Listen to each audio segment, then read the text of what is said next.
नमस्कार छात्रों, आप सभी को फिर से एक बार मेरा प्यार भरा नमस्कार। पिछले लेक्चर में मैंने आपको हिंदी के करियर के बारे में कुछ बातें बताई थी। मैं चाहता हूं कि और भी उसके संदर्भ में कुछ बोला जाए, लेकिन थोड़ा सा हमें पाठ्यक्रम के बारे में भी सोचना है और पाठ्यक्रम भी निर्धारित समय में हमें पूरा करना है।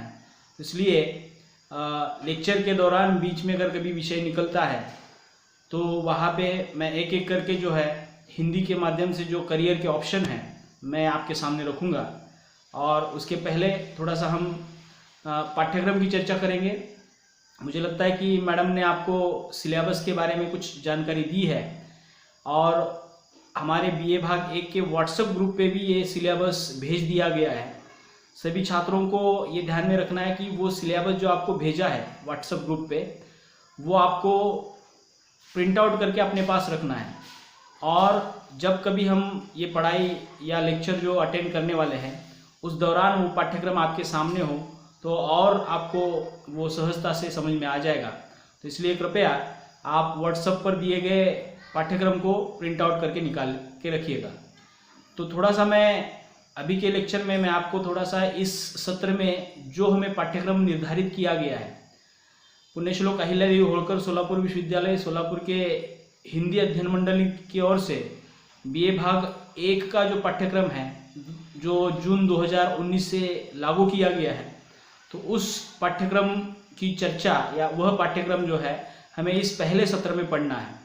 तो मैं थोड़ा सा आपके सामने उस पाठ्यक्रम का परिचय आपको करा के दे रहा हूँ और हो सके तो आप उसको थोड़ा सा लिख भी लिया तो भी चलेगा, क्योंकि पाठ्यक्रम में मौजूद जो भी पाठ है वो आपको परीक्षा की दृष्टि से अत्यंत महत्वपूर्ण है। क्योंकि इस सेमेस्टर की जो सेमेस्टर की सत्रांत परीक्षा होगी उस पर ही वो सभी प्रश्न पूछे जाएंगे। तो कृपया आप पाठ्यक्रम को सुने भी और लिख के भी लीजिए तो अच्छा रहेगा।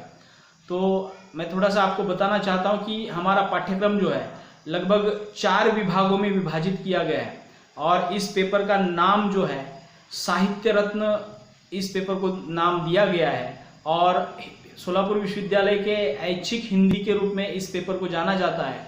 और उसके लिए पाठ्यपुस्तक के रूप में साहित्य रत्न नामक किताब जो है हमारे लाइब्रेरी में भी उपलब्ध है और वो पाठ्यक्रम में लगाई गई है। तो जो भी छात्र इस किताब को ले लेंगे, लाइब्रेरी से आप ले सकते हैं, तो इसमें वो सभी पाठ जो है आपको पढ़ने को मिलेंगे। तो मैंने अभी बताया था कि लगभग 4 विभागों में ये पाठ्यक्रम विभाजित किया गया है। इसमें पहला जो विभाग है वो गद्य विभाग है, दूसरा है पद्य विभाग, तीसरा व्याकरण विभाग और चौथा जो है कौशल विकास विभाग।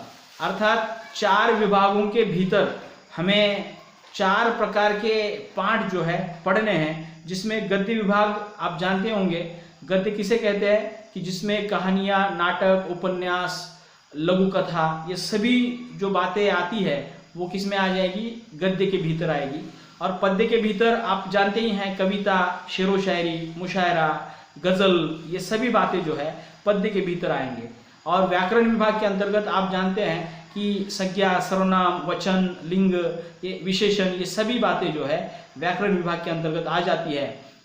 उसके बाद कौशल विकास नामक एक विभाग जो है नया इस मतलब 2019 से जोड़ा गया है, तो उसमें भी कुछ बातें हमें उस प्रकार से सोचनी है।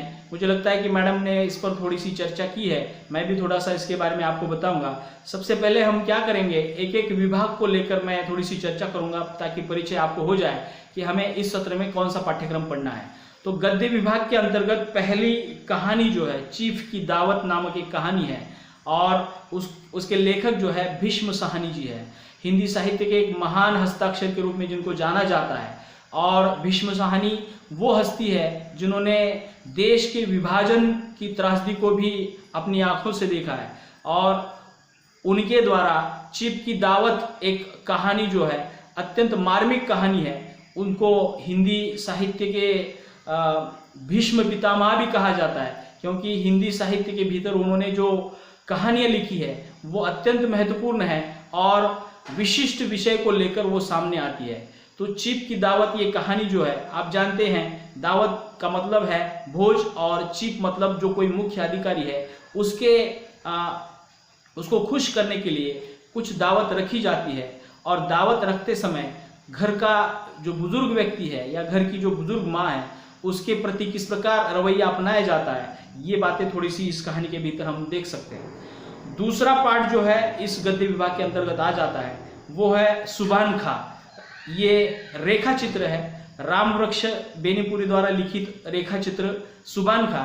असल में सुभान खां रेखा चित्र इसको इसलिए कहा जाता है क्योंकि जब आप सुभान खां रेखा चित्र पढ़ते हैं तो रामवृक्ष बेनीपुरी जी ने जिन शब्दों के आधार पर इस रेखा चित्र को लिखा है वह शब्द ही असलियत में हमारे सामने उस सुभान खां जैसे व्यक्तित्व को हूबहू व्यक्तित्व जो है या उसका चित्र जो है हमारे सामने ला के रख देते हैं। मतलब रेखा चित्र में वो ताकत होती है, रेखा चित्र में वही शब्द लिखे जाते हैं जिसको हम लोग जो है सोच सकते हैं या उसका अंदाजा लगा सकते हैं। तो बिंब के तौर पर चलने वाली ये प्रक्रिया जो है रेखा चित्र के माध्यम से, शब्दों के माध्यम से हमारे सामने सुभान खां जैसे व्यक्तित्व को रामवृक्ष बेनीपुरी जी लाते हैं। तो पढ़ते समय मैं आपको ये विस्तार से बताऊंगा, और वो बात मैं अभी बता देता हूँ कि जब भी मैं इसको पढ़ाऊंगा आपको तुरंत किसी न किसी एक ऐसे व्यक्ति की इमेज जो है या छवि जो है आपको दिमाग में उभरेगी,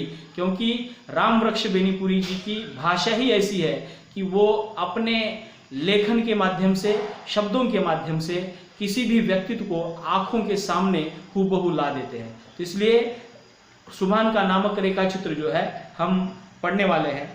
तीसरा जो पाठ इस गद्य विभाग के अंतर्गत रखा गया है वो है रिसर्च का चक्कर, और इसको लिखा है हरिशंकर परसाई जी ने। मैं आपको बताना चाहता हूँ कि यह एक व्यंग्य रचना है और हिंदी साहित्य के भीतर हरिशंकर परसाई का नाम और व्यंग्य रचना इसको हम तोड़ नहीं सकते। मतलब क्या है कि हरिशंकर परसाई जी ने हिंदी साहित्य के ऊपर जितने भी रचनाएं लिखी है वो सभी रचनाएं विशेषता व्यंग्य के रूप में वहाँ पे सामने आती है, इसलिए व्यंग्य का बादशाह भी उनको कहा जाता है। और हरिशंकर परसाई जी ने जो कहानियां लिखी हैं, जो व्यंग्य रचनाएं लिखी है, उसमें एक मार्मिक टिप्पणियां भी वो करते हैं, समाज की बुराइयों को वो बेबाकी से सामने लाते हैं। तो रिसर्च का चक्कर ये जो व्यंग्य रचना है इसमें एक प्रकार से आपको मैं बताना चाहता हूँ कि यह रचना आपकी पढ़ाई पूरी होने के बाद, अर्थात ग्रेजुएशन होने के बाद, पोस्ट ग्रेजुएशन होने के बाद जब कोई आदमी पीएचडी करने लगता है तो ये रिसर्च का चक्कर जो होता है, मतलब रिसर्च कैसे किया जाता है, क्यों किया जाता है, क्यों करना चाहिए, किसने करना चाहिए, ये सभी बातें जो है रिसर्च का चक्कर इस पाठ के माध्यम से हमें समझ में आने वाली है, और वो भी व्यंग्यात्मक ढंग से। इसको पढ़ते समय आपको बहुत ही आनंद महसूस होगा, क्योंकि शिक्षा के क्षेत्र में भी कुछ इस प्रकार के व्यवहार चलते हैं जिसके आधार पर हम सोच सकते हैं कि रिसर्च किस प्रकार किया जा सकता है। इसके बाद अगला जो पाठ है वो है झीलों का देश। ये विष्णु प्रभाकर द्वारा लिखित यात्रा वर्णन है, और आपको मैं बताना चाहता हूँ कि हम सभी को सैर करना बहुत पसंद आता है, मतलब घूमना फिरना सभी को पसंद आता है। तो इसी सिलसिले में हमने पाठ्यक्रम निर्धारण के समय ये बात सोची कि छात्रों को कुछ यात्रा वर्णन जो है पाठ्यक्रम में रखे जाए, ताकि छात्रों को पता चले कि हम किसी भी शहर के लिए जब जाते हैं तो वहाँ का वर्णन अगर हमें कुछ लिखना है तो किस प्रकार लिखा जाए। तो झीलों का देश नामक जो यात्रा वर्णन है विष्णु प्रभाकर द्वारा लिखित, ये हमें एक प्रकार से वो लेखन कौशल जो है हमारे सामने लाएगा, ताकि पिछली जिंदगी में जब हम झांकते हैं या हम कहीं पर सैर के लिए जाते हैं और जाने के बाद तो हमें कुछ जाने के तुरंत बाद तो कुछ समझ नहीं आता, लेकिन जैसे ही साल बीत जाते हैं, दिन बीत जाते हैं, तो मैं बताना चाहता हूँ कि आप अगर कश्मीर जाते हैं तो कश्मीर की यादें जो है एक विशिष्ट काल में आपको वो फिर से एक बार सुनहरे पल जो है आंखों के सामने जब आते हैं तो तरोताजा आप हो जाते हैं। तो इसलिए यात्रा वर्णन भी एक हमारे जिंदगी का महत्वपूर्ण हिस्सा है। इसलिए ये झीलों का देश नामक विष्णु प्रभाकर द्वारा लिखित यात्रा वर्णन हमें पढ़ना है। तो गद्य विभाग के अंतर्गत ये 4 पाठ हमें पढ़ने हैं। उसके बाद पद्य विभाग आता है, और पद्य विभाग इसमें सूरदास के पद, जिसमें वात्सल्य से संबंधित 2 पद आपको पढ़ने हैं।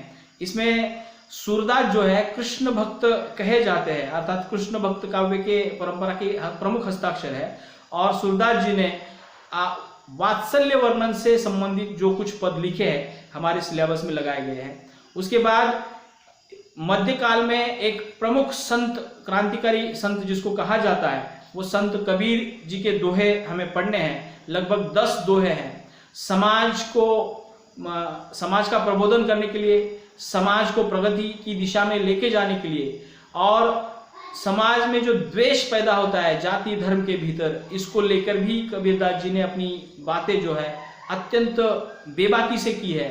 तो उनके बारे में वो दोहे जो है हम पढ़ने वाले हैं। तीसरी कविता जो है पुष्प की अभिलाषा, ये माखनलाल चतुर्वेदी द्वारा लिखित कविता है। मैं आपको बताना चाहता हूँ, देशभक्ति पर व्यक्ति ने क्या सोचना चाहिए, कितना सोचना चाहिए, इसके बारे में माखनलाल चतुर्वेदी जो है अत्यंत ही संवेदनशील रूप में वहाँ पे ये कविता लिखते हैं। और पुष्प की अभिलाषा, पुष्प माने फूल, अभिलाषा माने इच्छा, एक फूल की क्या इच्छा होती है, ये बात जो है इस कविता के माध्यम से आपको पढ़ने को मिलेगी। अगली कविता है झांसी की रानी सुभद्रा कुमारी चौहान, अर्थात आप झांसी की रानी के पराक्रम को जानते हैं और उसकी महिमा को भी जानते हैं, उनकी महिमा को भी जानते हैं। तो थोड़ा सा ये झांसी की रानी सुभद्रा कुमारी चौहान लिखित जो कविता है ये भी हम पढ़ने वाले हैं।